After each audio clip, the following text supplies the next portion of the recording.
Thank you everyone for joining in and coming to my virtual presentation at the online IEA World Congress. I'm Tillman Hoenig. I'm a PhD student at the London School of Economics, and I'm going to talk briefly about my paper entitled The Legacy of Conflict: Aggregate Evidence from Sierra Leone.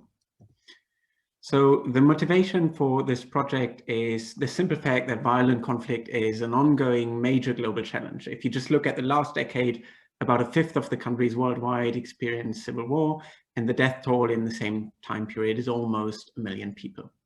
Now, there are clearly destructive consequences for the places that are affected by the war, and there's lots of important work that has been done on causes and consequences of war.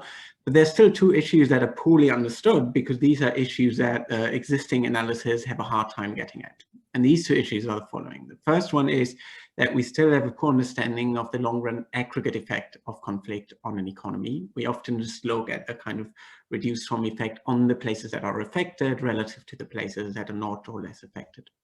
And the second point is that we still have a very limited understanding of the mechanisms giving rise to economic effects beyond human capital, which has been widely studied. Now, I'm going to therefore look at these two issues, and I'm going to do that in the empirical context of Sierra Leone, a small country in West Africa that experienced a civil war between 1991 and 2001. And I look at outcome data in 2018, so almost 20 years after the end of the war. And in this context, I'm going to ask two questions. The first one is, what's the long-run effect of civil war in Sierra Leone on aggregate income? And the second one is what the mechanisms are that are driving these income effects.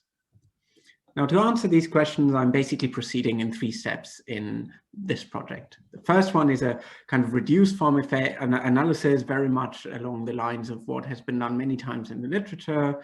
The second one is the development of an economic geography model, and this is really here the kind of novel contribution in the conflict literature. And the third one is the estimation of the model parameters and the counterfactuals that allow me to get both at the aggregate effect and at the question of mechanisms.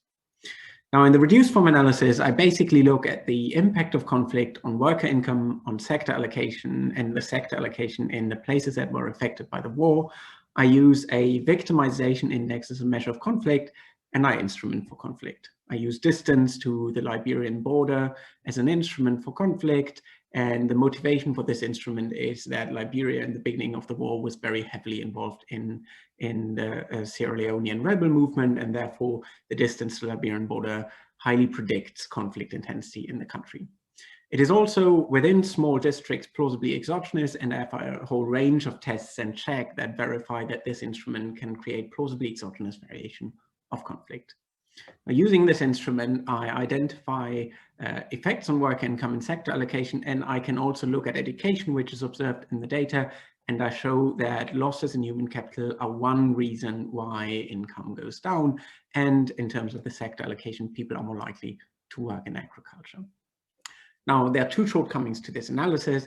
The first one is that these estimates do not account for general equilibrium effects. So essentially what I'm doing here is I'm comparing more affected places and less affected places.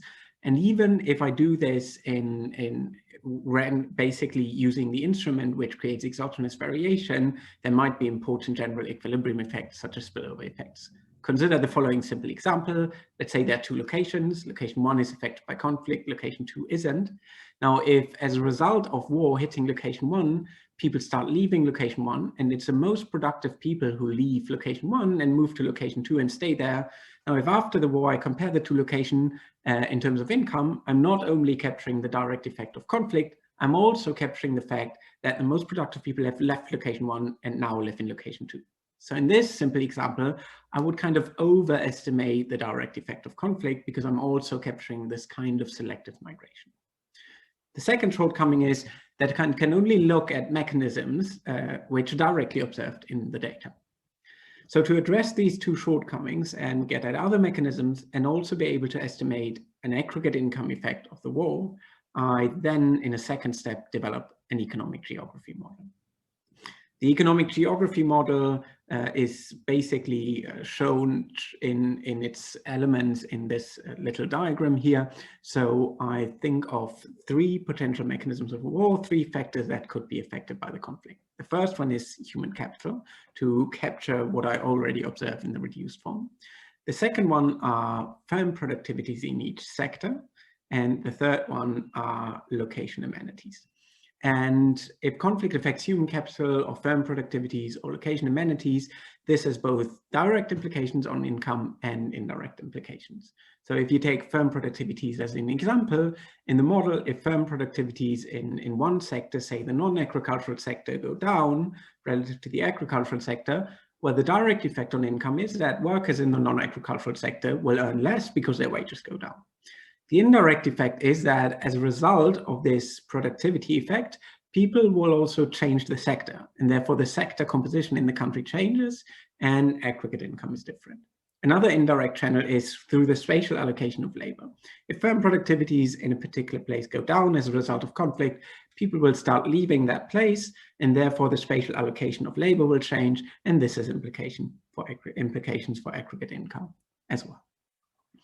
Now, the model theory allows me to capture all these different effects, and in particular, the general equilibrium effects operating through the sector composition and the spatial allocation of labor. In a third step, I'm then estimating all the model parameters that I don't know, and I produce counterfactuals. Now here, I basically use observed income in the data and observed migration flows to identify unobserved model parameters, and two unobserved model parameters that I'm particularly interested in are these two mechanisms, the firm productivities in each sector and the location amenities. And income information and migration flows, as well as the structure of the model, allow me to get at that. I then simulate the Sierra Leonean economy without the war to estimate an aggregate income effect. And further simulations also allow me to estimate the quantitative importance of different mechanisms. In particular, what I want to do is distinguish between a human capital channel and a firm productivity channel. Just to give you a kind of little overview of the empirical findings, in my reduced form analysis, I find that higher conflict intensity, here measured in standard deviations, higher conflict intensity by a standard deviation leads to a reduction of worker income by 23% in the affected places. It leads to the share of workers in agriculture going up by 12 percentage points, and education, average education in those locations being down by 0.6 years of schooling. Now, after I estimate the model parameters, the firm productivities and the location amenities, I can also identify what the effect of conflict is on those two mechanisms. And I find that, again, higher conflict intensity by a standard deviation leads to non-agricultural firm productivity to decrease by almost 8%, while that doesn't seem to be a long-run effect on agricultural firm productivity or location amenities. Now, finally, I take everything together in two counterfactual simulations. In the first counterfactual simulations, I fully reverse the war. What I mean by this is I reverse the effect that conflict has on education, and I also reverse the effect that conflict has on non-agricultural firm productivities. And the simulation of the model then basically simulates not only the direct effect of this, but also all the general equilibrium effects. It simulates how the spatial allocation of labor would be different, and it also simulates how the sector composition would be different in the economy. And I find that in this scenario, in the absence of the war, aggregate income today in Sierra Leone would be 14% higher. And the national share in agriculture would be almost 6 percentage points lower. Now, in the second scenario, I only simulate away the human capital effect of the war. And in this scenario, I find that aggregate income would be 4.3% higher and the national share of workers in agriculture 1.3 percentage points lower. So these results basically tell us two things.